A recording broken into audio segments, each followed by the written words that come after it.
Sveiki. Norim pristatyti keletą buhalterinės apskaitos sistemų, su kuriomis sąskaita 123 turi tam tikrą integraciją. Keliaujame modulių sąrašą.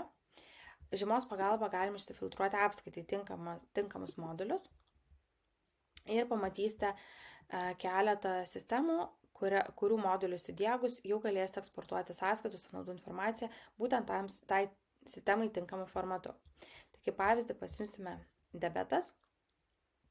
Tai lygiai toks pats principas bus taikomas tiek Agnum, tiek Optimum, tiek Lobasoft, tiek Centas, tiek Apsa sistema.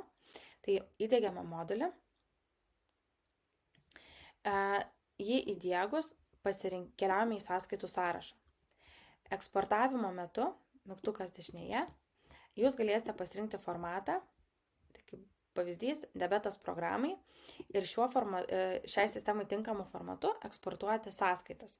Tai jūs pasirenkate išrašymo datą, tipą, ar apmokėtos, neapmokėtos, anuliuotos, seriją, jeigu norite tik tam tikrą eksportuoti, jeigu tai būtent kažkurio kliento sąskaitas norite eksportuoti, ir gavėjai.